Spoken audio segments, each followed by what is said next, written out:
and in data-deprived countries. I believe it is very, very exciting topic to learn about. So today and right now, we will have a session about advances in foresight methodology studies. And it is very, very interesting. And in this session, we will explore the cutting edge of how we study and how we anticipate the future. And our speakers will take us on a journey from the digital to educational to the global and then to digital again.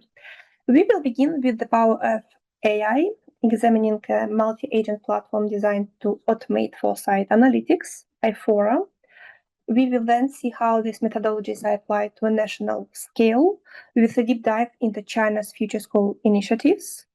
Following that, we will gain a global perspective with lessons from foresight practices across Latin America and the Caribbean. And finally, we will bring our focus to a specific sector, to IT sector, exploring transformative scenarios and transformative trajectories for the future of IT development in Russia. It is very diverse and it is so exciting to learn about it. And right now, I would like to present to you Dr. Konstantin Vishnevsky, Director of Center for Strategic Analysis and Big Data. He will share some new developments in iFora, and he will present multi-agent AI service platform for foresight. Konstantin, the floor is yours. Спасибо большое, Олеся. Доброе утро, уважаемые коллеги. Я хотел бы рассказать про мультиагентную платформу и сервисов, то есть сервисов на основе искусственного интеллекта, на основе iFora для форсайта. Для начала напомню, для тех, кто еще не знает, собственно, что такое iFora. iFora – это система анализа больших данных, которая была создана порядка 10 лет назад и расшифровывается как Intelligent Foresight Analytics, то есть, по сути, умная или интеллектуальная аналитика для форсайта. С тех пор, как iFora была создана, она успешно применялась в более чем 150 проектов самого разного уровня. Это и корпоративные проекты, и проекты национального уровня в России, за рубежом. В частности, система была признана наиболее продвинутой в своем классе в ходе конкурса, который был проведен под эгидой вице-премьера Дмитрия Николаевича Чернышенко. iFora неоднократно была отмечена различными международными наградами. Отмечалась, например, в журнале Nature как эффективный инструмент для поддержки принятия решений, Организация экономического сотрудничества и развития, а также в апреле этого года в докладе генерального секретаря ООН, то есть как инструмент для поддержки именно форсайт-исследований, в том числе с учетом тех проектов, которые реализовывала Высшая школа экономики для правительства Южноафриканской Республики. Что сейчас из себя представляет iFora? Это более 850 миллионов документов с регулярным дополнением этой базы. Это русский, английский, китайский, различные латинские и кириллические языки, более 20 моделей машинного обучения и собственная адаптированная большая языковая модель, называемая iFora LLM. При этом важно отметить, что действительно используются данные самого разного рода. Это научные публикации, патенты, рыночная аналитика, данные соцсетей. И по большому счету мы здесь ничем не ограничены, если говорить про анализ текстовых данных. Например, когда пришла пандемия коронавируса, были отдельно загружены базы по клиническим исследованиям на русском, на английском, на китайском языках. Система постоянно развивается. Например, не так давно стали доступны функции так называемого OCR, то есть оптического распознавания символов, когда есть картинки, и можно с них информацию тоже распознать и использовать в системе. Это могут быть, например, анализ химических формул, то есть это тоже стало доступно с помощью системы. По большому счету, iFora работает как своего рода такой конструктор. То есть в зависимости от конкретной задачи могут использоваться различные модули по анализу трендов, анализу технологического развития, анализу рынков, выявлению каких-то центров компетенций, даже отдельных персоналей. Но до недавнего времени айфора преимущественно использовалась, по сути, как инструмент такой кастомизированной аналитики, когда есть конкретный запрос, используется вот интеллектуальный анализ больших данных, и далее он дорабатывается аналитиками, дорабатывается профильными экспертами. Но время не стоит на месте, и то, что мы сейчас видим, что большинству клиентов, будь то и государственный, и корпоративный сектор, все-таки требуется максимально быстрое принятие решений и инструмент, который бы это поддерживал. Поэтому последние несколько лет мы активно работаем над тем, чтобы создавать отдельные коробочные продукты и сервисы на базе искусственного интеллекта, которые будут решать конкретные задачи, будь то анализ трендов, анализ рынка. Наконец, в настоящее время мы формируем мультиагентную платформу, которая по большому счету объединит различные функции системы для того, чтобы анализировать тренды, выявлять ключевые организации, которые способны решать различные задачи, анализировать рынки и многое-многое другое. Что конкретно айфора может делать в рамках форсайт-исследований? Во-первых, это, конечно, все, что касается анализа трендов. Это и картирование технологического ландшафта для того, чтобы понять, вот как развивается в настоящее время какая-то область. Это и, собственно, прогнозирование, вот как в дальнейшем это будет развиваться. Есть так называемые тренд-карты, по сути, диаграмма, которая позволяет картировать все тренды и выделить те из них, которые, например, являются наиболее значимыми прямо сейчас. То есть они, с одной стороны, достаточно важны, и они продолжают динамично развиваться.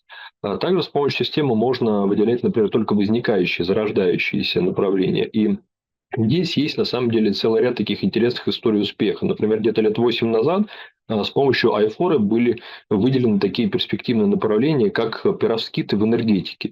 Когда наши аналитики начали разбираться, то выяснилось, что перовскит сам по себе – это минерал, который был открыт где-то 150 лет назад на Урале. И долгое время вообще им никто не занимался. Но затем, уже не так давно, японские ученые поняли, что с помощью перовскитов можно создавать солнечные панели с повышенным КПД. И отдельный интересный факт заключается в том, что в начале 2025 года Высшая школа экономики совместно с Пекинским университетом открыла совместную лабораторию как раз по перовскитным солнечным элементам. То есть, по большому счету, за 7-8 лет вот эта технология прошла путь от точки на карте трендов, когда это был, по сути, такой возникающий перспективный тренд, до открытия совершенно конкретной лаборатории с людьми, с оборудованием и так далее. Естественно, когда анализируются различные тренды, то в том числе отдельное внимание уделяется и джокерам, слабым сигналам, то есть событиям с низкой вероятностью наступления, но колоссальным потенциальным эффектом. На тренд-карте это левый нижний квадрант. То есть то, что, может быть, пока еще не так сильно значимо, не так динамично растет, но потенциально там могут быть вот какие-то будущие прорывы. И вот джокеры и слабые сигналы с помощью айфоры анализируются отдельно. То есть смотрятся все доступны первоисточники. Это могут быть и научные публикации, прогнозы футурологов, это может быть научная фантастика. То есть вот вся палитра методов форсайта для того, чтобы как раз вот выявить, какие потенциально могут быть черные лебеди, которые существенно повлияют на развитие той или иной области. С помощью айфора также анализируются конкретно стартапы. То есть тоже есть интересные истории успеха, когда лет 7-8 назад были проанализированы стартапы в сфере авиастроения, и спустя время мы решили посмотреть, собственно, что с ними стало. И выяснилось, что некоторые из них действительно очень хорошо себя чувствуют и являются, даже по сути, некоторые стали открытиями 2024 года. И, по сути, система выявила вот те стартапы, которые действительно выстрелили, по сути, опираясь на количественные данные, на объективную аналитику на объективные метрики. Естественно, что система позволяет достаточно плотно работать и с технологиями, вплоть до определения уровней готовности технологий, причем это происходит в автоматизированном режиме, в том числе за счет того, что в системе есть различные корпуса данных. Это и научные публикации, это и патенты, и рыночные аналитики. Можно как раз смотреть, как постепенно технология становится все более и более зрелый. И, разумеется, с помощью системы можно, например, выявлять организации. Опять же, такой ретроспективный кейс. В 2017 году мы анализировали сферу искусственного интеллекта, и наше внимание там привлекла компания, которую тогда еще мало кто знал. То есть мы видели, насколько она динамично развивается, какие люди конкретно за этим стоят, какие фонды в это инвестируют. Это была компания OpenAI. То есть, по сути, это создатель чата GPT, который уже в 2017 году по большому счету себя показывал. То есть iFora действительно является инструментом, который может прогнозировать будущее. Естественно, что с развитием искусственного интеллекта возможности систем анализа больших данных, в том числе iFora, очень существенно развиваются.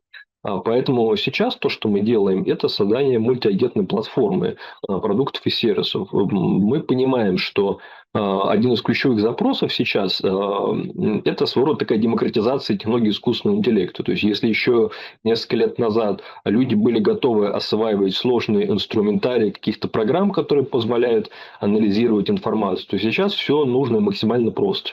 Поэтому мы сделали, по сути, такой интерфейс по аналогии с чатом GPT, когда на естественном языке можно задавать конкретные вопросы, а дальше включается модель диспетчер, которая в зависимости от того, какой запрос ввел пользователь, определяет, какой конкретно модуль системы должен включиться. То есть, должен ли это быть анализ трендов, например, с помощью построения семантических карт или анализ рынка, в зависимости от того, что пользователь записал. И в конечном счете формируется конкретный отчет с использованием, например, инструментов суммаризации, и пользователь получает готовый отчет, который дальше может использовать.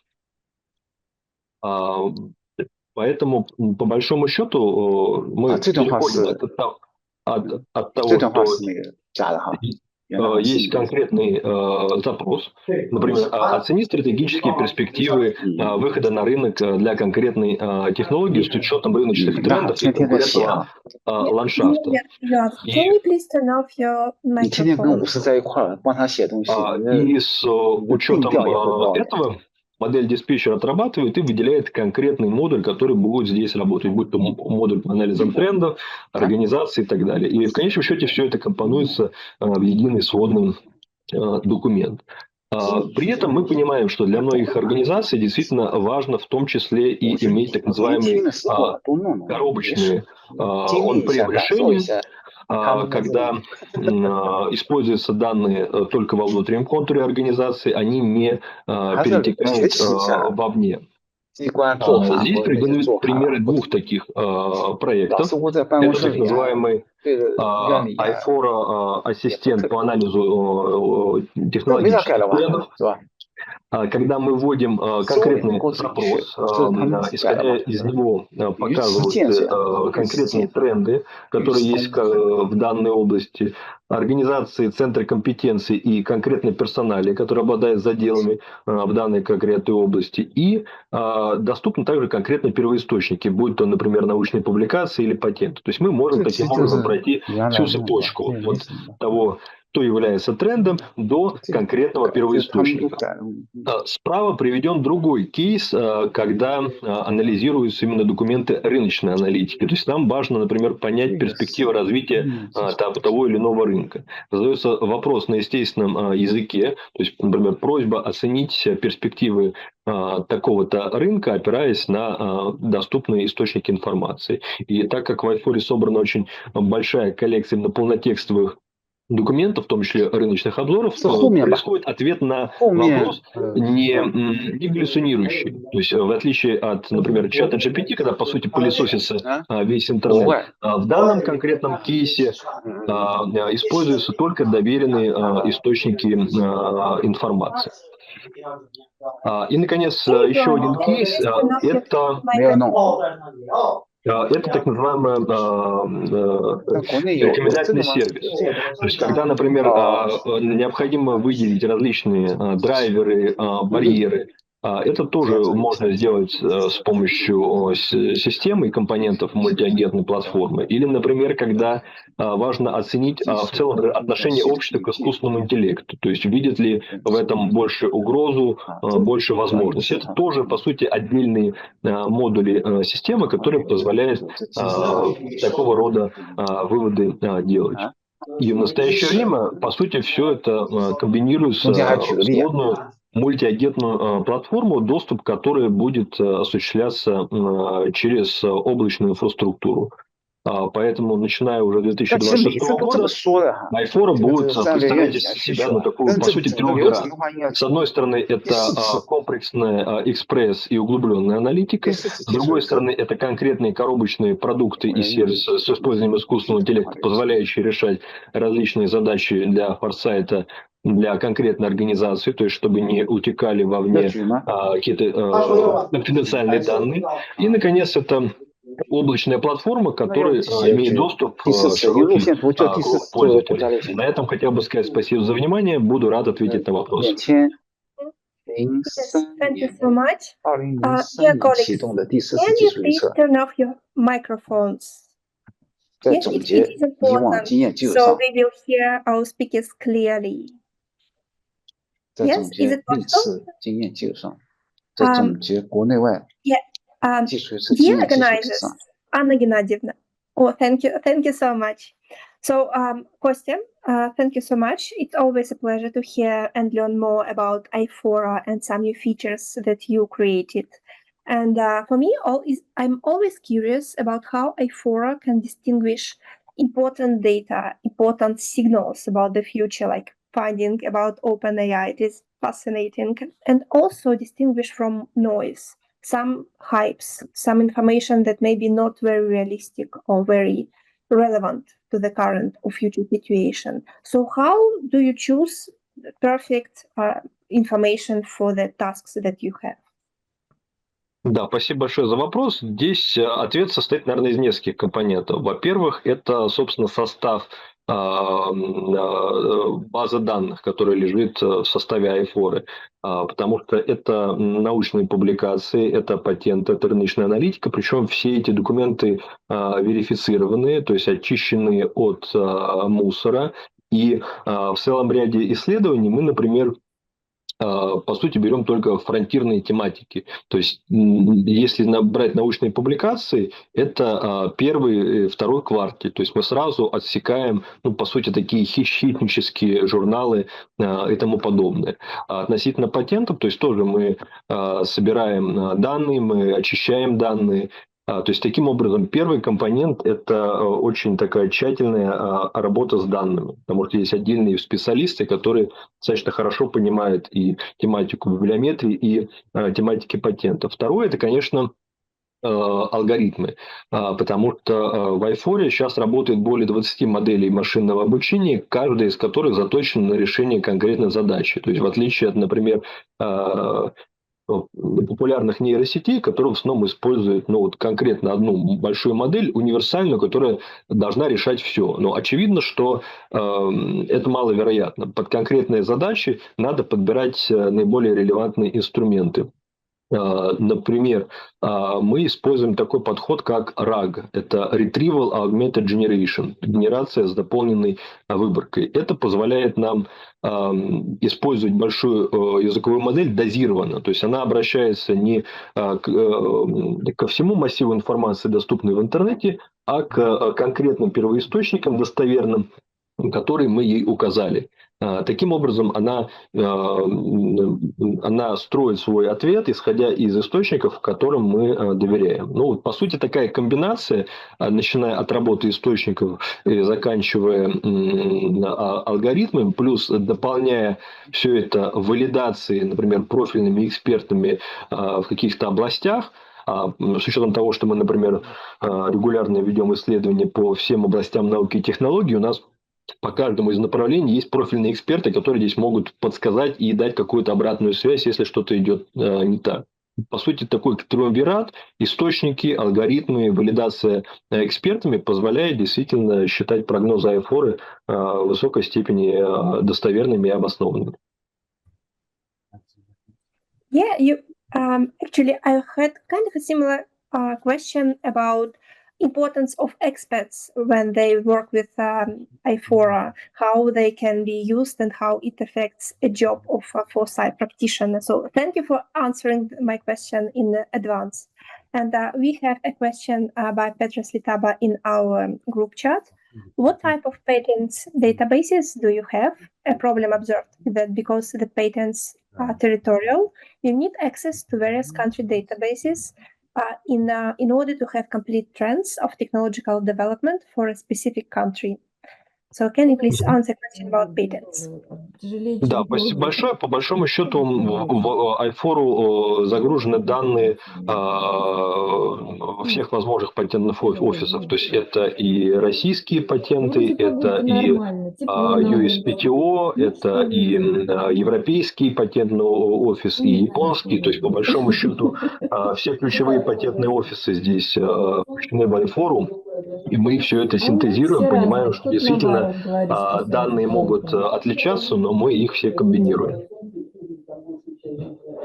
Yeah, colleagues, let's turn off our microphones. So it is important so we can hear each other clearly. And do we have more questions to Konstantin about the use of AI foresight, about...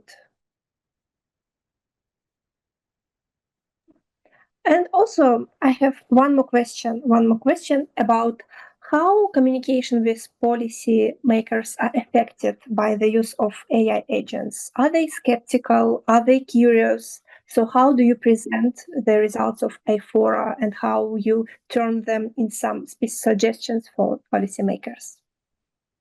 Спасибо большое за вопрос. Но я считаю, что на самом деле вот сейчас мы находимся на некотором таком этапе перехода, когда еще там 2 года назад, по большому счету, полисимейкеры относились с очень большим недоверием к искусственному интеллекту. Где-то, наверное, около года назад недоверие сменилось, наоборот, некоторым романтизмом, что как будто бы искусственный интеллект может решить все наши проблемы по одному нажатию кнопки.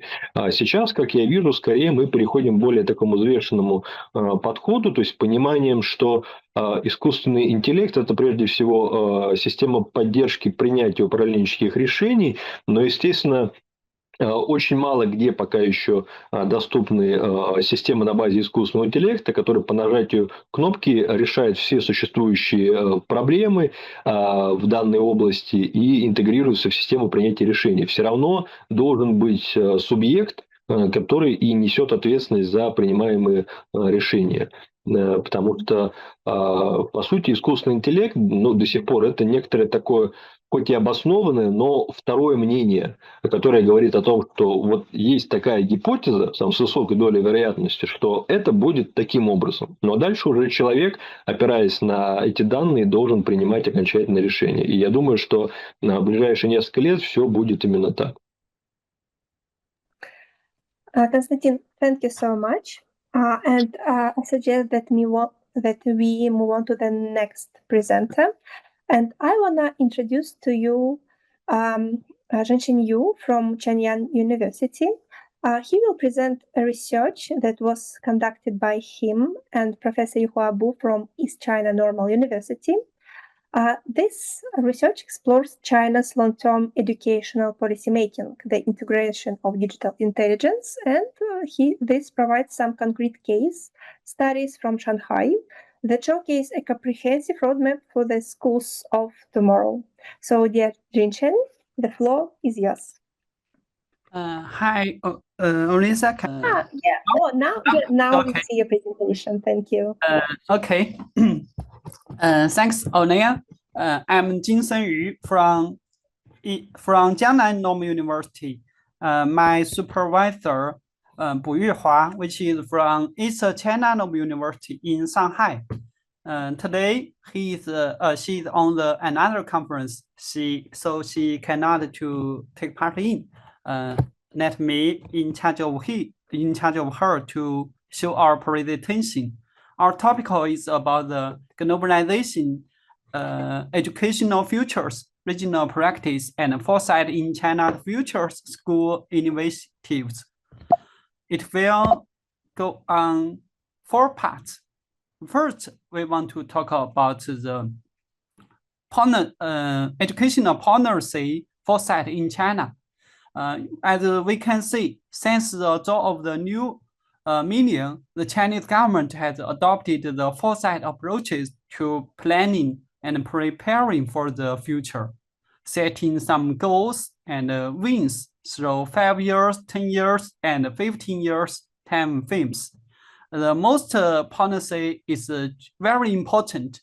Which one is about the last year? This year we have published the 2024 to 2035 master plan to building China into the leading country in education.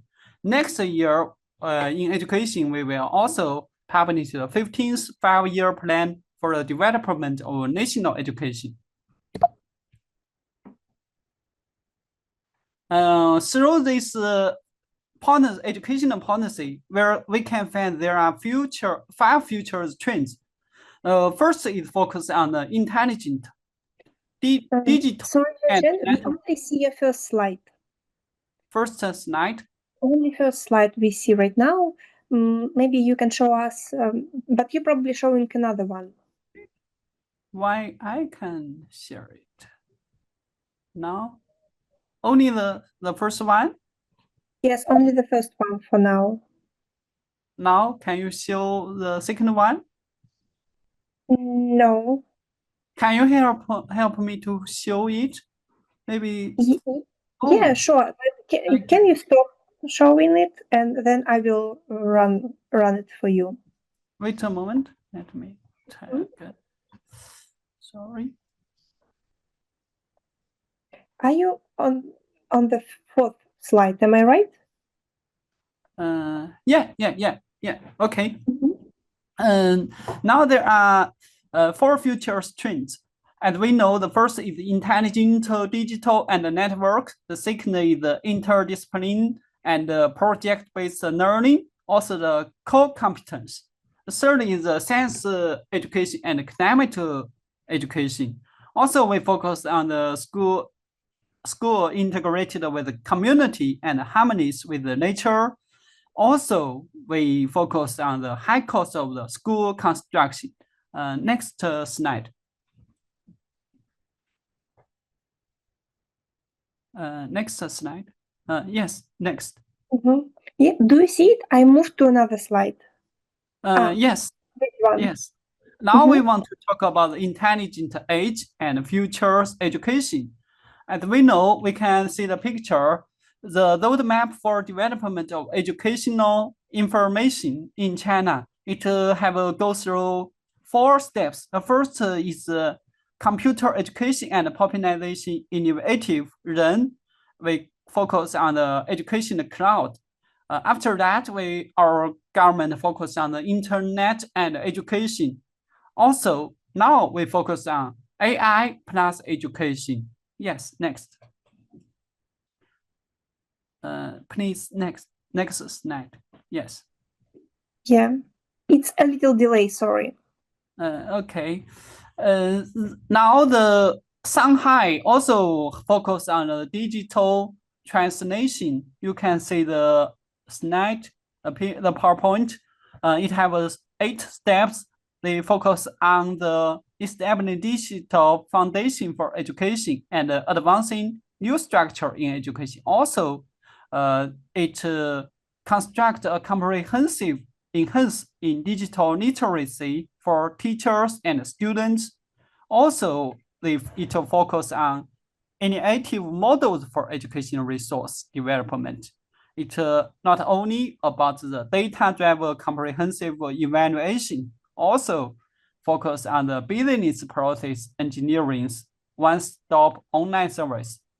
It also focus on developing smart education applications scenarios and strengthen the research on digital transformation innovations. Yes, next slide. Now we will go on the typical cases for Shanghai. The Shanghai, the first is construct the digital foundation for future education. Next.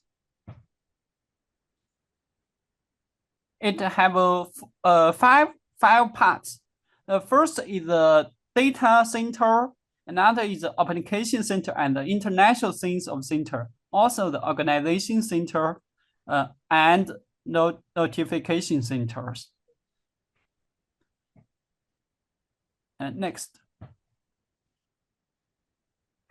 Next, yes.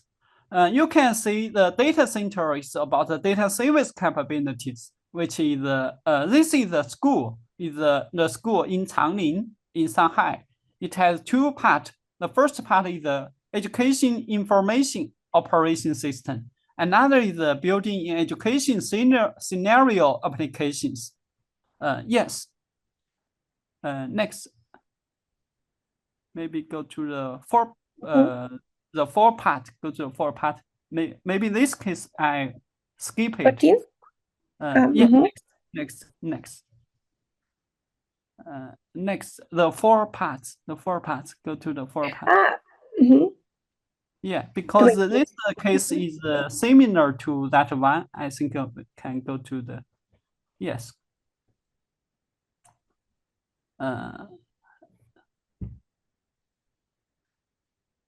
19.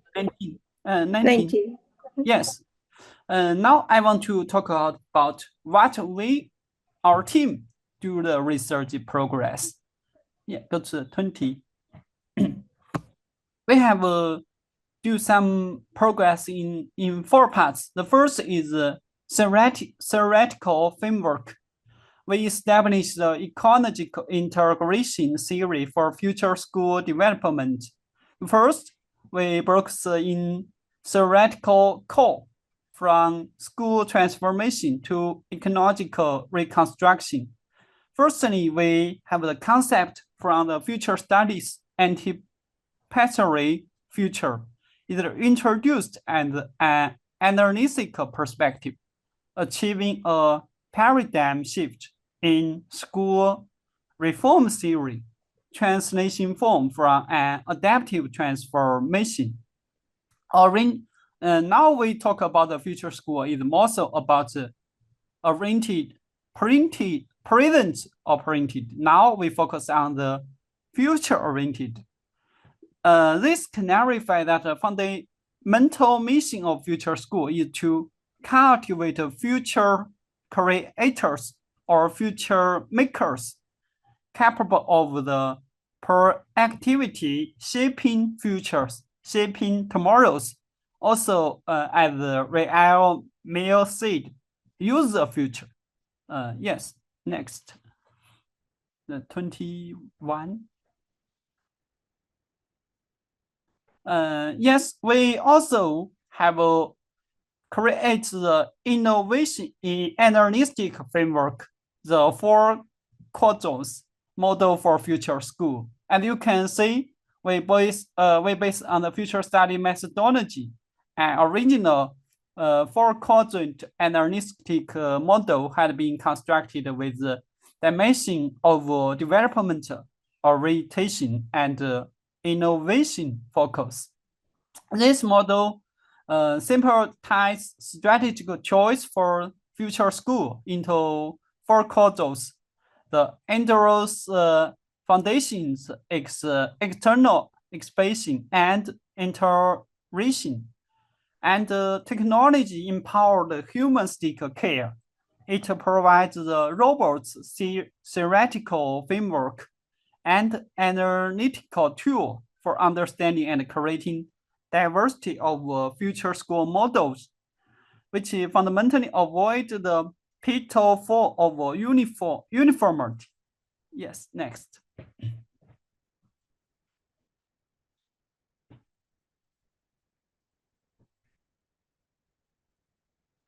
We also focus on the we build the standard system for the future school, constructing tool that equality emphasize diagnosis and guidance. You can see this is the diagnosis of the future school. What's the problems they are construct? Please, next. And this is about the guidance. Guide the school how to build the future school, the students and the teachers how to create their future school. Please, next.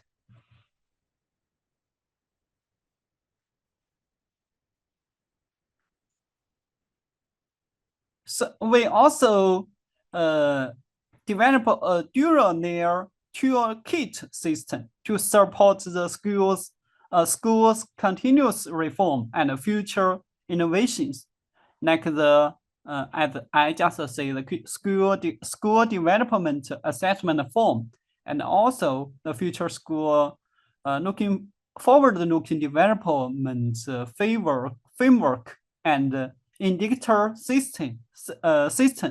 Now this research were recently published in Chinese journals. Yes, please, next.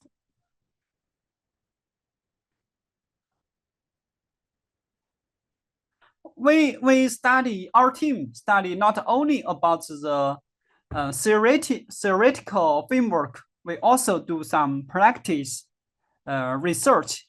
And we can see there is a multicultural symbiosis model for the future school. You can see there are, based on theoretical models from we just see, there are 10 distinguished future schools have successfully cultivated in China. It can comprehensive covering 4 causals model and forming a complete practical spectrum. All the manufacturers available, the practice way is deep interpreting. It also focus on some are the life growth future school, some are the ecological integration future school, some are the digital intelligence empowered future school, and some are the innovation momentum future school, which is signify the emergence of the holistic new ecosystem for cultural talented students. Next, please, next. Our experiment school is not only about the single school, we also about the some experiment district, like in Chengdu, in the southwest of China. We have a research on the high quality education in future school. We have almost 20 partner schools in Shanghai and Wuxi, like Chengdu. Also, we have the cooperation areas like in Shanghai Baoshan district and Shenzhen Guangming district and Nanhai district. There are some experiment school and experiment district. Please, next. For example, we can see the picture. This future school is Chengdu Caotang Primary School. It's building a museum style school. Students and teacher can having a class in the museum. Yeah, you can see the picture. Please, next. And this school, this future school is Hangzhou. It want to build a school within the communities and the communities within the school. The school and the communities to set a space for the students and other volunteers to study and work at here after school. Please, next.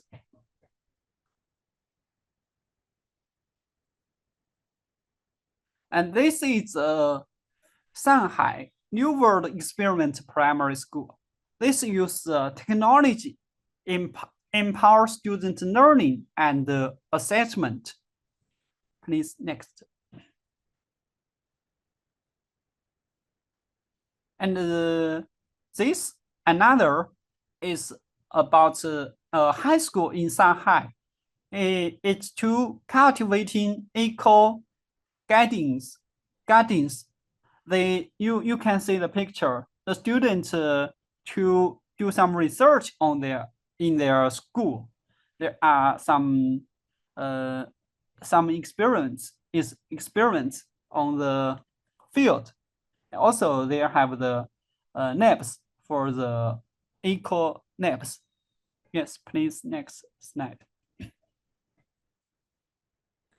This is an school, Wuxi United International School. They want to reconstruct the school into they say the world is curricular and exploring at the past. You can see the picture. The students are exploration in their school. Yeah. Okay. Thank you. That's what I want to pay attention. Yeah. Thank you. Yeah.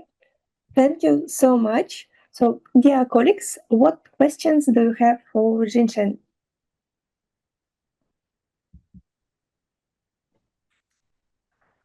And I have a question about a possibility to use this experience and the results of your research in more schools, because you mentioned that the development of practitioners and of teachers and development of infrastructure is quite expensive.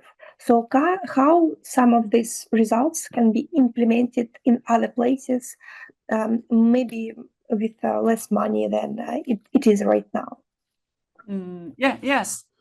Because our team has Professor Bo, the leader of the team, has a national project. So we have a project, and then we connect with the primary and secondary school to do some co-research. Maybe we will help them to write a book. First, we maybe write a book about the future school. Also, this is the first. After that, we also will do some experiments. Some schools are focused on the curricular reform. Some schools are focused on the space reconstruct the space. Some schools are focused on how to change the time of school.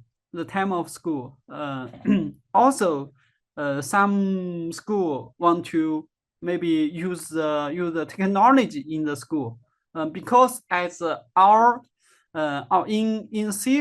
the theory, we think that the future school, we have different understanding of the future school. Some school thinks that the future school is in the future.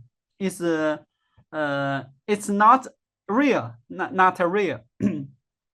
And another is some futures in school, like the technology, like nature, like some weak signal, like the weak signal in the school. So we can also think it's a future school. We can help the teacher and the students create the school. And some school, I think maybe that are imagination. Some future school are imagination. We help the student and the teachers to help them cultivate their future's literacy. This is also we think is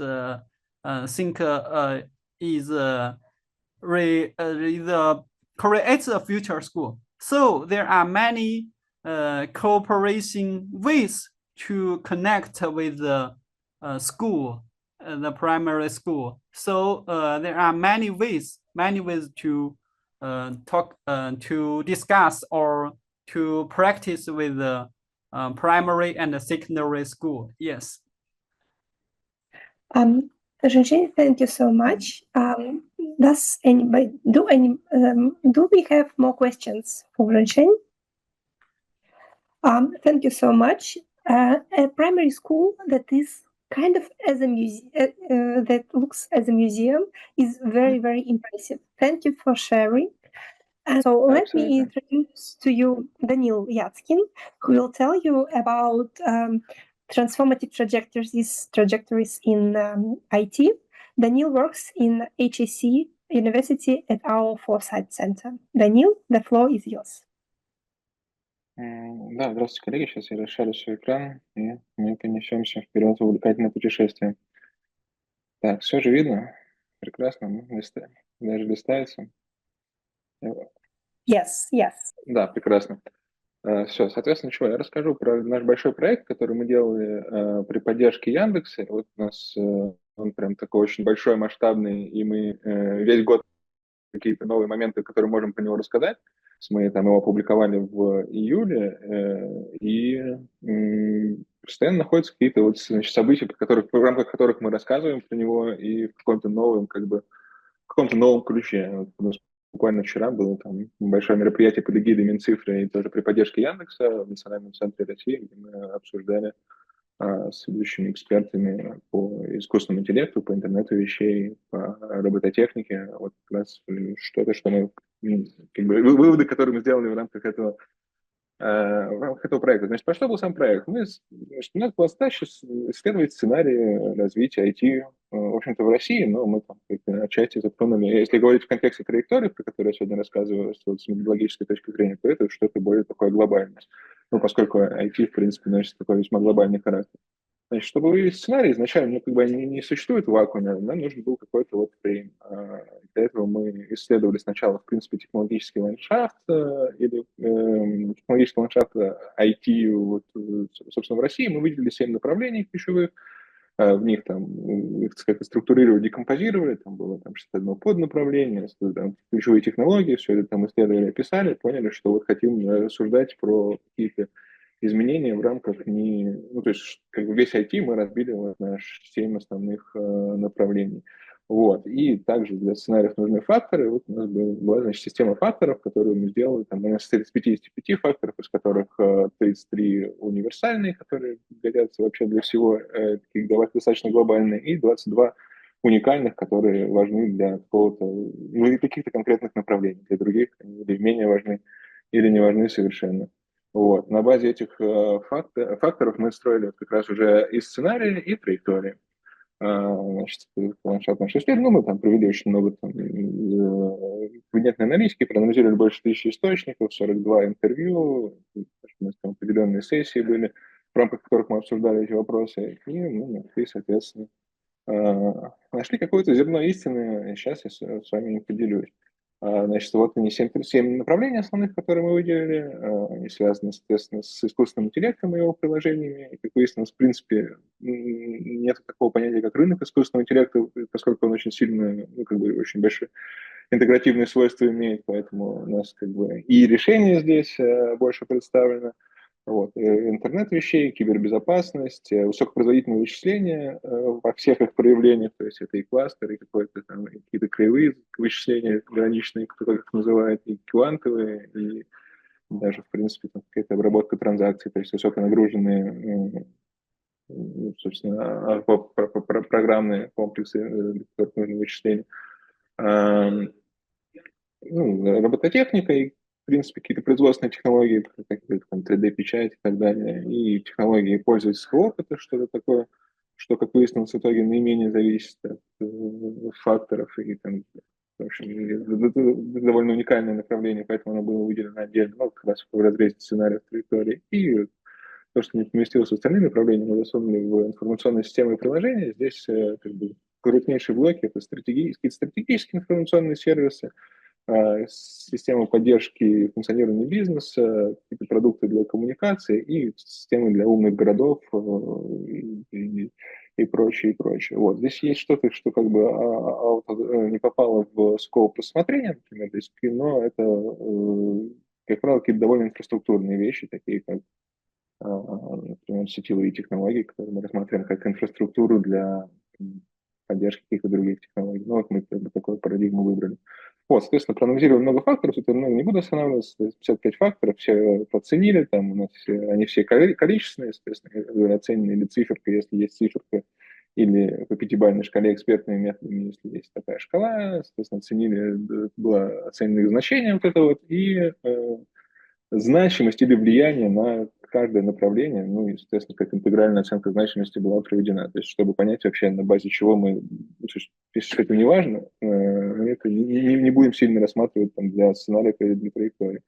Вот, у нас примерно такая система факторов, вот, например, для направления искусственного интеллекта, она немножко отличается, потому что есть вот уникальные факторы, которые отмечены здесь. Ну, это лампочка, на самом деле, наверное, это не считывается. Да, это уникальные факторы для направления искусственного интеллекта, для каких-то других направлений есть другие уникальные факторы. Ну, соответственно, есть характеристика просто влияния, типа позитивное, негативное или какое-то такое смешанное. Но тоже, наверное, подробно не буду останавливаться. Соответственно, да, это наш там, ключевой результат, к которому мы шли, это мы поделили 4 сценария, мы назвали их более или менее поэтично, у нас есть цифровой ковчег, сценарий, при котором... Да, ну как мы вообще выбрали сценарий? У нас есть два глобальных фактора, которые являются... Это такие комбинированные факторы, которые являются неким интегральным набором других факторов, которые были до этого определены. Соответственно, один из них называется потенциал международного сотрудничества со всеми вытекающими, и финансового сотрудничества, и какого-то научно-технологического и прочее, ну, это там экспортный потенциал и так далее. И эффективность государственной поддержки развития технологий. Это тоже как бы разное. Это может быть это поддержка или это может относиться к любому влиянию государства на развитие технологий. То есть это может быть даже такие показатели, как уровень инфляции или там, уровень налоговой нагрузки.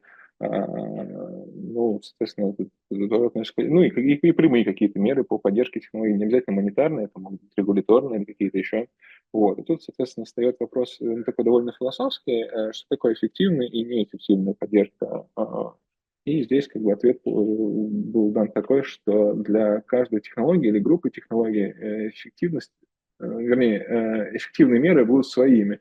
То есть для каких-то технологий меры в принципе, может быть, не так сильно нужны какие-то, может быть, вообще государству нужно отстать, и все будет развиваться само. Для каких-то для каких-то они критические, а для каких-то нужны какие-то точные, конкретные меры, а другие, например, будут вредны. Вот. И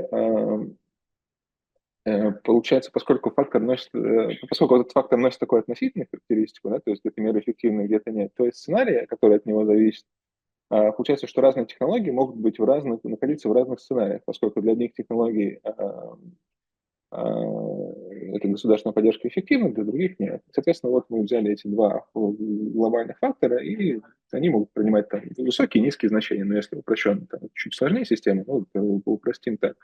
Соответственно, мы просто получаем там, комбинаторный набор из 4 сценариев. Соответственно, один фактор высокое значение, низкое-низкое, высокое-низкое, низкое-высокое.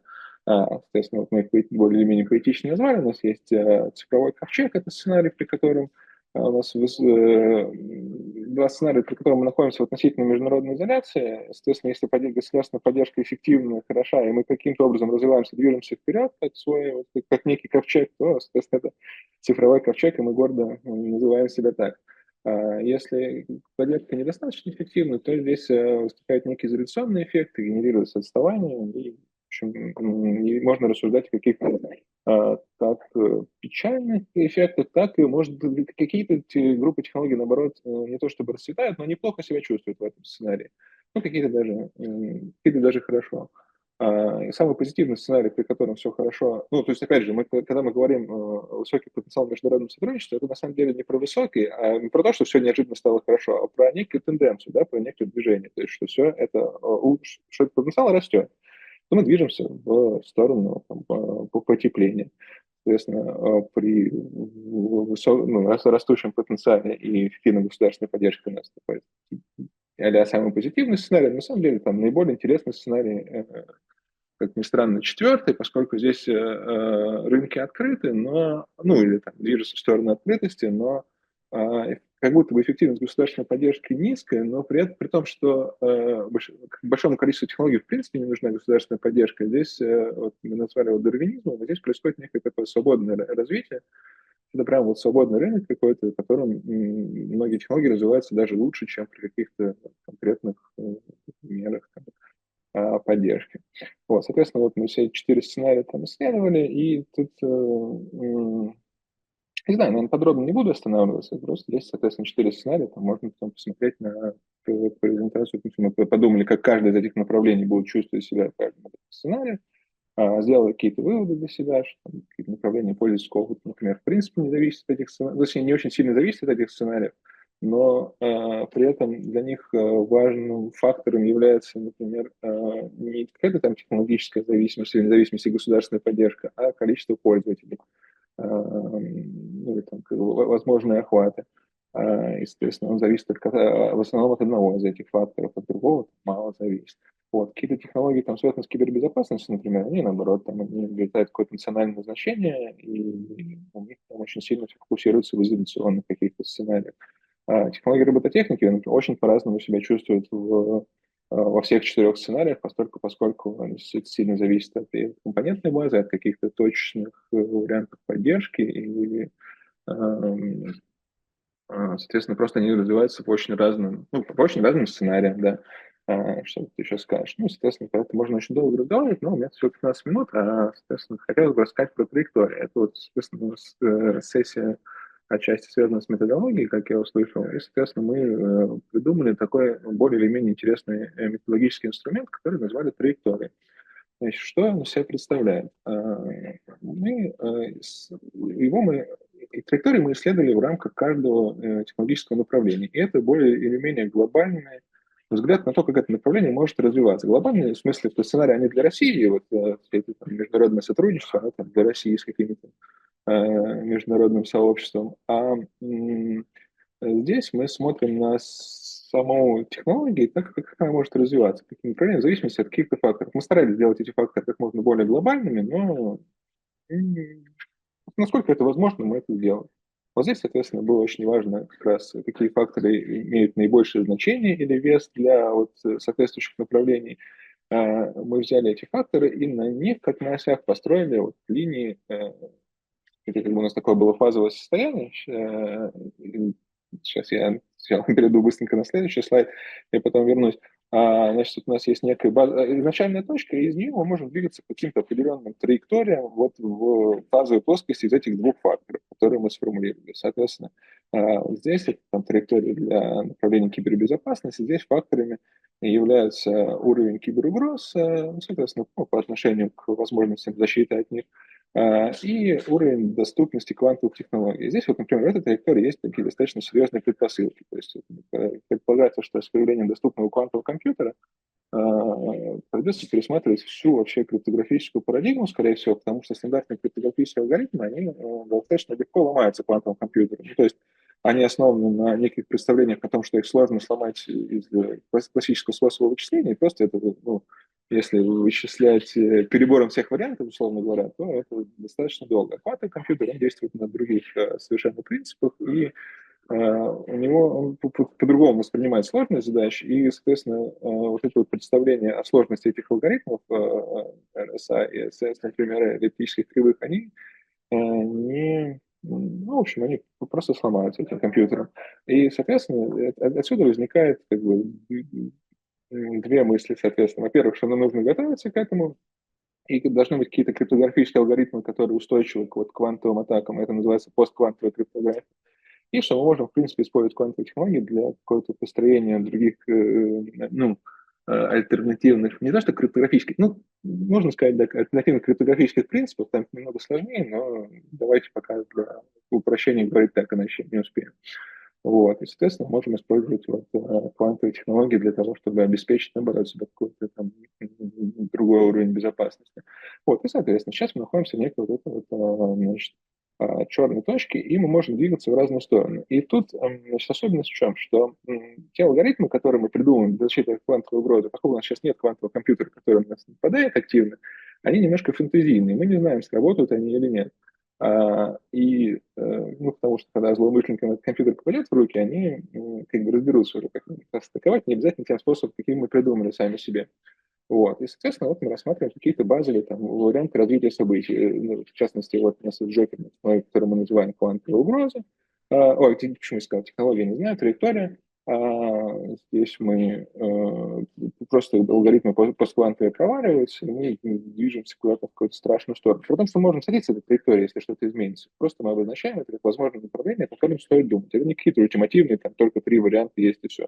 Мы показываем там наиболее интересные, как бы, прямые, по которым это может двигаться. Для того, чтобы подумать об этом и, возможно, что-то сделать. Можно думать о том, какие факторы влияют на реализацию, что можно сделать, чтобы какая траектория оптимальная или более желательная, и в какую сторону, куда мы хотим идти, что для этого нужно сделать.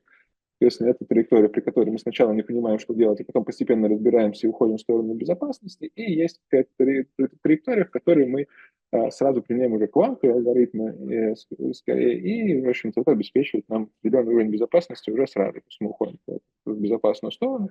Понятно, что здесь есть возможно, какие-то промежуточные траектории, из одной можно переходить в другую и так далее, но это как бы 3 направления, про которые стоит думать. И при этом для разных там, алгоритмов, для разных технологий кибербезопасности это могут быть разные траектории, разные вообще даже, в принципе, стартовые точки здесь. Вот. У меня остается совсем мало времени, поэтому я просто покажу несколько еще траекторий и очень быстро перейду. Там пришлось какой-то большой вводный давать по кибербезопасности.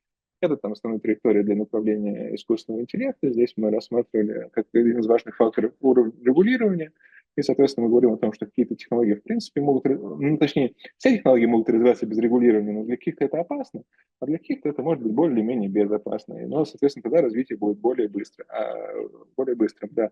А если мы называем, что условия регулирования, это может быть или превентивное регулирование, сначала зарегулировали, уже потом развиваемся, соответственно, это замедляет темпы развития, но при этом оно более безопасное, трек. И реактивное, когда у нас регулирование подстраивается под наше развитие технологий, и быстрое развитие технологий, более быстрое развитие технологий. Соответственно, можно тоже каким-то образом, не то чтобы выбирать, но понимать, где мы оказываемся, как минимум. А кто-то может и влиять, но это точно не я. Дальше у нас были траектории для направления интернета вещей. Здесь мы исследовали влияние международной научно-технической кооперации зависимость изменения международной технической кооперации на совместимость каких-то стандартов и устройств. То есть можно пойти в разные стороны. Для траекторий для высокопроизводительных вычислений, по которым мы думали про то, насколько опережает зрелость технологии влияние на остальные технологии, потому что это очень сквозная вещь, и, в общем, хватает ли нам вычислительных мощностей для того, чтобы решать остальные задачи. И вот здесь довольно интересная траектория для направления информационных систем и приложений. Здесь мы вообще можем пойти в любую сторону, то есть это у нас уровень технологической конкуренции в зависимости от уровня государственных инвестиций, то есть это просто уровень их количества, но при этом в зависимости от их направленности и как раз-таки эффективности мы можем пойти в любую сторону, увеличения конкуренции, уменьшения. Довольно интересно тоже про это подумать. Вот. Это, соответственно, такой методологический инструмент. Планируем немножко его формализовать и как-то, может быть, попробовать использовать дальше. Нам пока интересно. Надеюсь, будет интересно и вам. Это ключевые результаты, которые мы получили, про то, что у нас все-таки есть шансы, и, Россия вполне может, по крайней мере, в текущих условиях, есть разные предпосылки, которые мы ставили в ходе анализа факторов, вообще того, что влияет на направление, не влияет, и так далее, что у нас есть все возможности двигаться вперед успешно, и, соответственно, вот они мы, красавчики, сделали это исследование, есть у него QR-код, хотите, почитайте, не хотите, не читайте, вообще воля ваша. Всем спасибо. Thank you, Daniil. Thank you, Daniil. Dear colleagues, do you have any questions for Daniil? Здравствуйте. Можно задать один вопрос? Yeah, sure. А на русском или на английском лучше? Which one do you prefer? Ага, спасибо. На русском тогда. Скажите, пожалуйста, я вот не совсем поняла соотношение траекторий развития и сценариев развития. Что первичнее? И нужны ли траектории обязательно для построения сценария? И что вы понимаете под траекториями?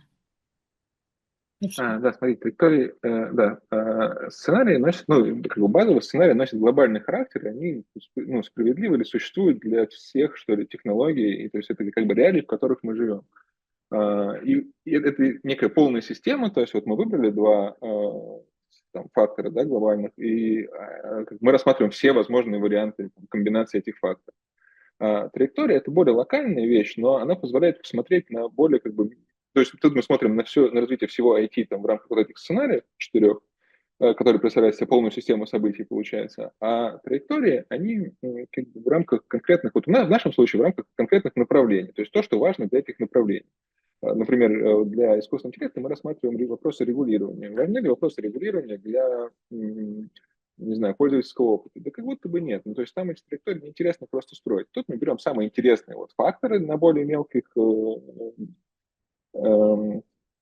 объектах, да, направлениях, и там мы исследуем уже не просто некие такие состояния или, просто сценарий, это некое направление, что мы движемся туда, у нас увеличивается там потенциал международного сотрудничества, растет. Вот мы как бы, это такое одномерное движение, он увеличивается.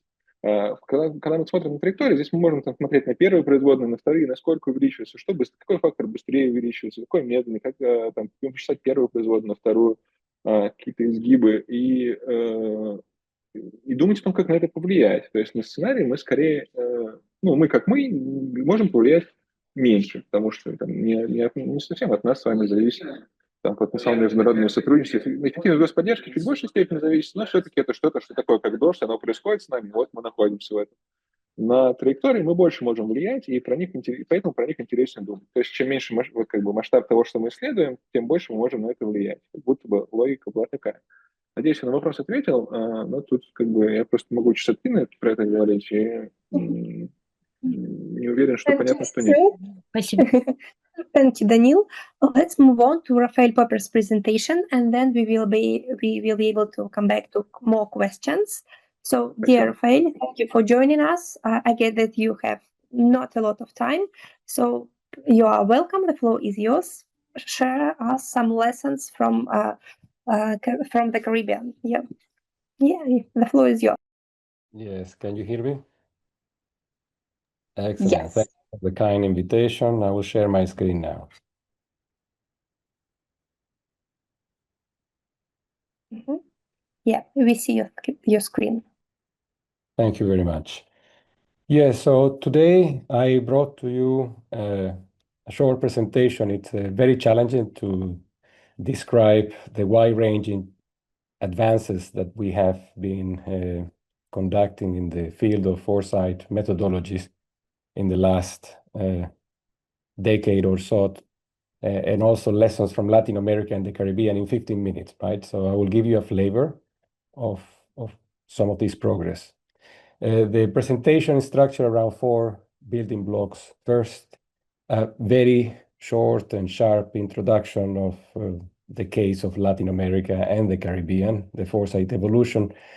Then a couple of slides on advancing foresight methodologies and how I have been working in the last couple of decades trying to position smart foresight activities in Latin America and the region and other parts of the world. Then I will zoom into one case study, which is at the moment, I would say my favorite in the region in Latin America, where we address the forest-based bioeconomy futures in Uruguay, and then the way forward, how a new model for sustainable disruptive growth can help to better understand developments in the region. Regarding foresight evolution, we have been looking at how Latin America has been a living lab for foresight over the last 2-3 decades. Particularly myself, I have been involved in over 200 initiatives since 1999. I'm originally from the region, from Venezuela.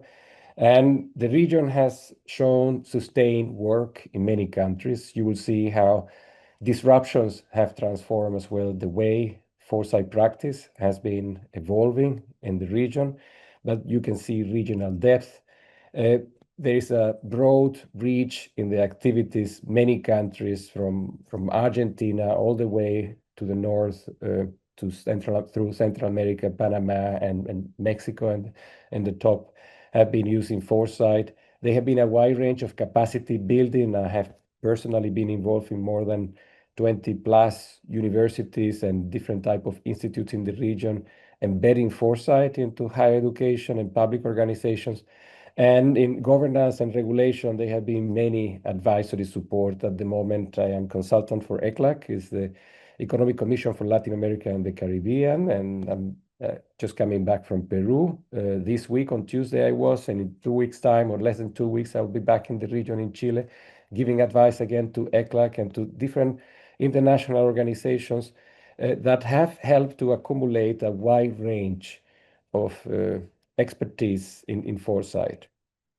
Back in 2008, when we, together with colleagues from the University of Manchester, led by Professor Luke Giorgio, and also with Professor Ian Miles and Dr. Michael Keenan, and now based in OECD, and Jennifer Casangena Harper, I was co-author of a chapter on foresight in Latin America, together with Dr. Javier Medina, who is now Executive Secretary Adjunct in ECLAC.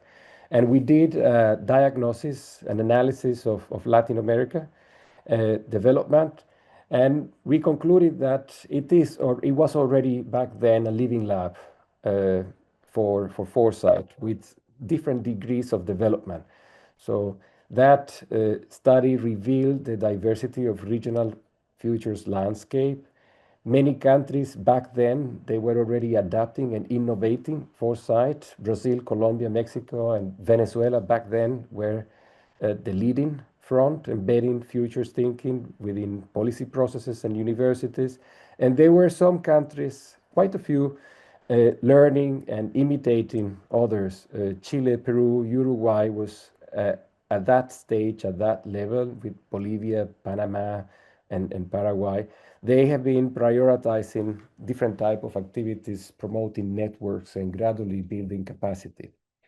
In the last few years, the picture has changed dramatically. You can see now the number of countries have been expanded. We have Venezuela has, for example, moved into what we call as a reorientation or potentially renewal phase, loss of momentum due to a lot of geopolitical disruptions, sanctions that the country has been going on for over a decade, unfortunately. So not all countries have advanced in the field of not only foresight, but innovation, science, and technology policy. But the picture looks promising for many other countries. So progressing towards the adaptation and innovation. You can see Uruguay has upgraded its activities, Peru as well. Mexico also remain in an advanced position. Colombia has retained its position. Chile as well has advanced into an innovative, and Brazil and Argentina are still there, pretty much leading the way. So countries have increasingly combined anticipation and networking, action and policy implementation, reflecting a shift from isolated exercises to more embedded and coordinated outcomes. This picture, it's a part of a forthcoming chapter that, again, with Dr. Javier Medina, we're publishing in the Handbook of Technology Foresight, but the Chinese edition that is meant to be released next year. So this we are thinking of publishing it in English somewhere, perhaps in one of your journals could be, or we will think where. But this is the first time I'm showing, but the region has shown systematic progress, demonstrating a multi-layer ecosystem, integrating policy, strategy, and so on. Now back to the main topic of this, advancing foresight methodologies. Many of you have potentially seen the Foresight Diamond. The Foresight Diamond has been one of the frameworks I have used to blend different knowledge sources, creativity, expertise, interaction, and evidence, and has shaped many of the foresight activities I have conducted in Latin America. But more recently, what we have been doing is not only looking into the combination of methods, but looking more holistically, using the Smart Futures framework to do scoping, to mobilize, and to anticipate different futures in order to recommend and transform futures in Latin America. And making sure that in the region, most of the actors recognize that foresight and the Foresight Diamond framework as foresight methodologies are only one of the pieces of the Smart Futures framework. Because one of the problems, not only in Latin America, I can see in many regions, is that people focus too much in methodology, but too little into the core, which is of foresight. Foresight is not only applying futures techniques and methods to anticipate futures. If we stay at the anticipatory phase, then we're doing horizon scanning. But to do foresight, we need to recommend. We need to enter into the core.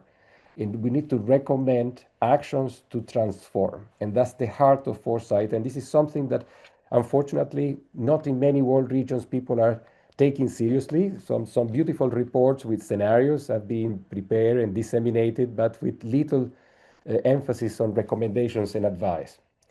The good news is that the region is listening, and recently I have completed one of my favorite case studies in Uruguay, where we applied, of course, very rigorous approach, many methods that you can see there. Because of time, I don't have the possibility to explain how we have combined this, but the important thing is that you can see the distribution of the methods. So we have a very rich evidence-based, interactive, expert-based, and very creativity-based methodology to do what? To identify a number of opportunity pathways for Uruguay. This is part of a report that is publicly available. You can simply put the future of forest-based bioeconomy areas in Google and you will find it. You might also need to put proper my name, but maybe just with the name of the report. And we basically identified through a very rigorous process 15 opportunity pathways for the country, where we started with the scoping phase, mobilizing a wide range of stakeholders to agree on 5 forest-based bioeconomy areas.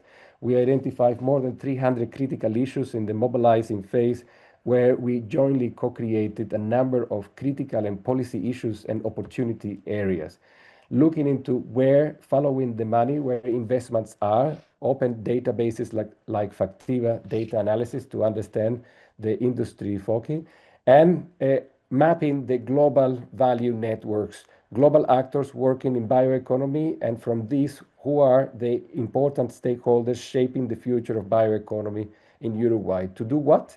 To recognize with a multi-actor workshops what are the research, education, innovation, and regulation needs. Based on the whole analysis, the anticipatory intelligence that we developed there, we co-created the 15 opportunity pathways that I mentioned. To do what? To generate a shared vision for the future. And we applied the action road mapping framework to generate 15 action roadmaps, concrete recommendations to transform the future of Uruguay by 2050. And this led to a number of actions, very concrete actions that the country needs to take. And 25% of those, they had to be completed by 2020. Half of those, 52%, by the end of this year, and the remaining 23% by 2030 in order to achieve the shared vision by 2050. Now, with this blueprint and roadmap in place, we organize several processes, and this was a co-creation initiative that we managed to survive government changes in the country thanks to various workshops, conferences, different methods that we apply, critical issues analysis, literature review, so very robust in order to achieve that comprehensive output. Just to give you a flavor of how a participatory process looks like or how does it lead, we have generated from each of these 15 action roadmaps, we have been assessing the progress. And the good news is that from the 15 action roadmaps, 6 are in green, so in progress to achieve the expected result by 2030. meaning that the vision by 2050 is on track. 6 are in yellow, using the traffic light with potential progress, and 3 are lagging behind. And the reason why they're lagging behind is because multinational companies, they need to invest. Each of the roadmaps consists on actions that need to be taken immediately. This is an example of one of the 15 roadmaps, 7 immediate actions, 15 actions that need to be completed by the end of this year, and 6 by the end of 2030. Again, because of time, we cannot go deep into this, but with these specific actions with ownership, so each of these actions have an owner and a timeline, as you can see, then we have managed to move from anticipatory intelligence to concrete recommendations and actions. With this case study, what we can conclude is that Latin America and Uruguay has shown a full cycle of foresight. They have moved from experimental pilots, one-off projects, to institutionalized programs and exercises like the one I have mentioned. These experiences, they change the way we understand the cycles and the regimes of foresight. We can see that we move from brief sparks and initiatives that have one-off activities to capture patterns that grow in scales, deep reconfiguration that sometimes we don't see what's going on in one country, and then the emergence of new normals. In a recent article this year that I have published in Foresight and STI Governance in your journal, the SD growth model, I described the way in which the structures of these regimes can be managed, linking foresight, wildcards, and weak signals analysis, and embedding this into practice. And now the way forward in Latin America is to apply the SD growth model in the region. As I said, I'm coming back from Peru, where I presented in detail how the SD growth model can support many initiatives in Peru. I'm going to Chile, where we are going to discuss this.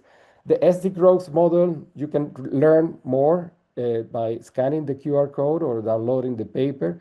But basically, we all in this connection, in this meeting, or everyone you know, has gone through this model. Basically, our parents, they have met somewhere, and that moment was a transient moment, the flicker, a small shift that eventually, through millions of possibilities, one attractor created the capture moment. Fertilization happened. And then millions of reconfigurations and systems, structures were adapting. Growth was mainly unseen inside our mothers. We were shaping into potential being that was going to transform through different type of transformations, not only our own future, but the future of the systems we belong to. So this is a very short introduction to the 4 layers or the 4 modes of transformations: transient, capture, deep transient, and deep capture, that describe the different changes that systems go through. The 2 takeaways that I have for today is that every disruption begins with a whisper before it becomes a whirl. Thriving on surprise means sensing the flicker, the timing of your leap. And in Latin America and the Caribbean, we can, through these experiences, demonstrate the long-term foresight when it's paired with adaptive governance and inclusive participation. So the region has proven that foresight practices have evolved into a resilient, action-oriented ecosystem that is shaping sustainable future amid the accelerating global change. And disruptions are coming from all angles. So we live in a world of disruptions. Every time you wake up, you look at the news, you get surprises. Some of these surprises are good. Some of the surprises might not be so good. So we need to understand how sustainable growth can happen under disruptive environments. So sustainable disruptive growth is the way forward in many of the activities I'm leading, not only in Latin America and Europe. And I would like to thank you for your time. Hopefully this 15 minutes managed to give you a glimpse of foresight methodology progresses, and particularly one case in Latin America. Thank you very much.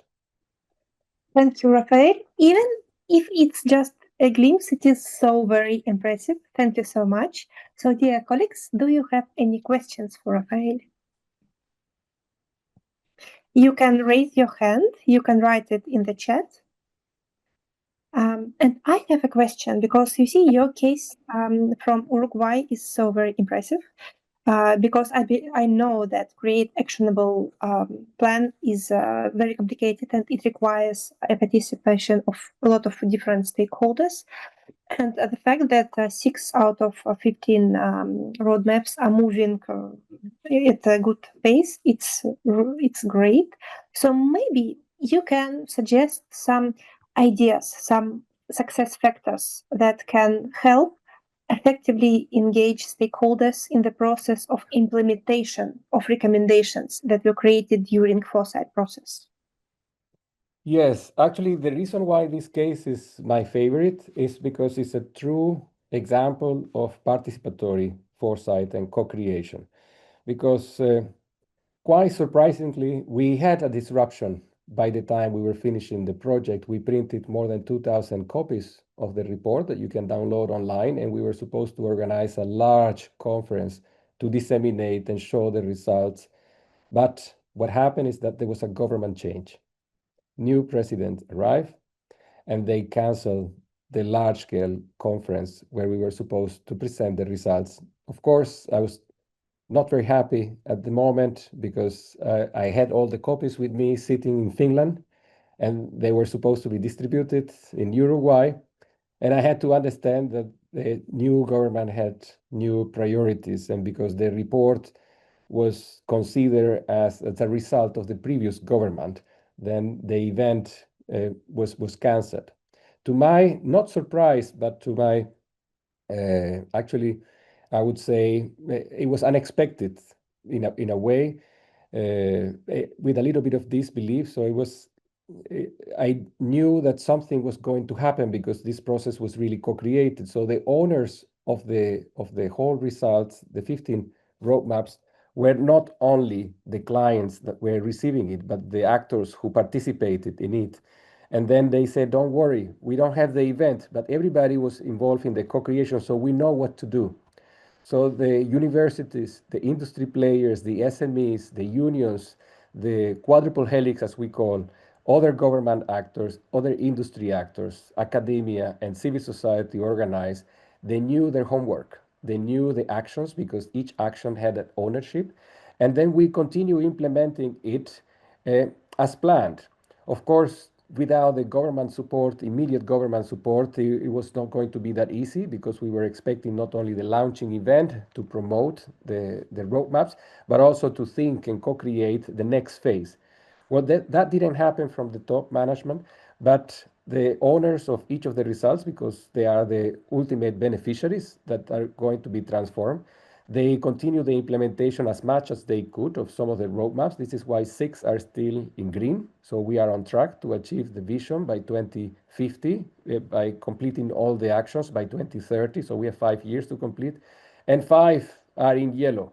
The reason why 3 are red is because they require big international companies that have strong ownership as well of the raw materials that they are extracting from the country to invest in innovation and development. And at the moment, they don't want to increase their foreign direct investment in the country. So this goes completely out of the scope of the way we can, even with the national support, we will need to convince Finnish companies like UPM to double the investment in the country in some particular areas where they might not consider it priority.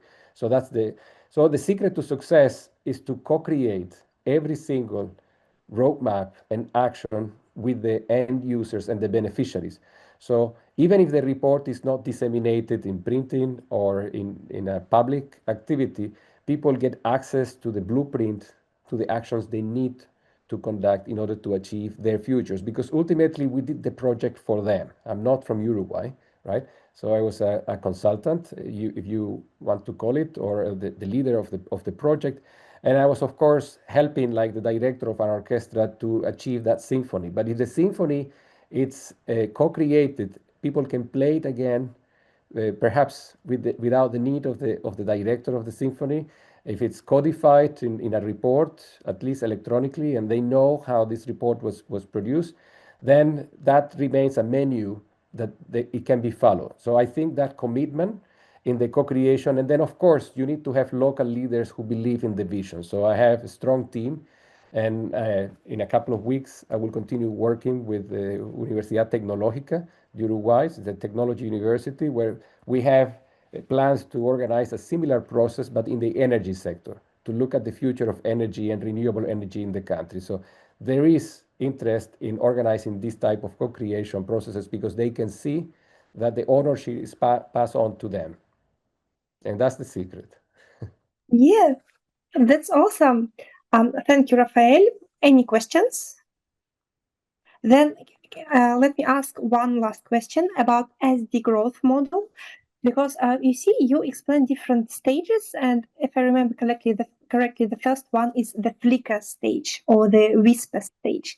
So maybe you noticed some events, some maybe new technologies, maybe some processes that you consider they are part of this this whisper stage, and we need to look at them more closely. They do not have a lot of attention, but you believe that they are very promising ones. Yes, so, well, we don't have much time to go into this detail. This is why I put the QR code. So in the paper, I recommend that you get familiar not only with the growth, the sustainable disruptive growth model, but also each of the stages from transient capture, deep transient, and deep capture. But yes, this flicker, this spark that triggers every process are what we potentially can call weak signals. And weak signals, they require an understanding that they are weak, not because they are not important. They are weak because of three different types of uncertainties. One of them is the uncertainty over the importance. For some, a particular technology may be very important, but for others, they might laugh at it and they might not consider important. So there is lack of consensus over the importance of a technology or an event, right? That makes that particular event or technology a weak signal because there is no consensus, there is high uncertainty over the importance. Then, if you have uncertainty over the interpretation, you might interpret a technology or an event as an opportunity, and some others might interpret it as a threat. That can be a geopolitical event. That can be a technology as well. That can be a particular environmental development. The climate agenda. For many actors, when the Paris Agreement was signed, it was seen and there was a joint agreement that we need to tackle it. Recently, you can see the consensus when you read news has gone right around this. So the climate agenda is seen as a threat by many actors and global players. For others, it's an opportunity. So it's a weak signal of potential wildcards because we don't have consensus over the interpretation. In the last is the uncertainty over the impact. You might consider that one particular event might have only an economic impact, or might have a military impact, or might have a political impact. But then it might have a multi-layer, multi-systemic impact. And then when you have all three different types of uncertainties over importance, over interpretation, and over impact, then you are in front of a very interesting weak signal. And that's the flicker. That's one of the type of weak signals that deserve careful analysis because we might have different type of stages in the disruptions. That might lead to disruptions of type 2 capture or type 3 deep transient or type 4 where we have a systemic transformation. And then the problem we have today is that we have not systematically understood yet that we live in a world of disruptions. And disruption is not negative. Every single innovator is a disruptor. Okay? When we create something new, we are disrupting. New frameworks, the SD growth model is a disruption. It's a disruption in the way we see weak signals and wildcards and we see. So disruptions are good. They can be bad too. The problem is when we don't pay attention and we don't consider those weak signals and we don't analyze them and we don't prepare ourselves for the future. Some of these signals might be bringing positive outcomes, but some might be bringing very negative ones. And therefore, we need to have a systematic mapping, monitoring, assessment of weak signals, and then being able to manage them. And the model is one tool that we have positioned this year to help this process. Rafael, thank you so much. And thank you for every presenter during our sessions today. And now we will wrap up our session, and the next session will start in 7 minutes. See you there. Thank you. Have a great day.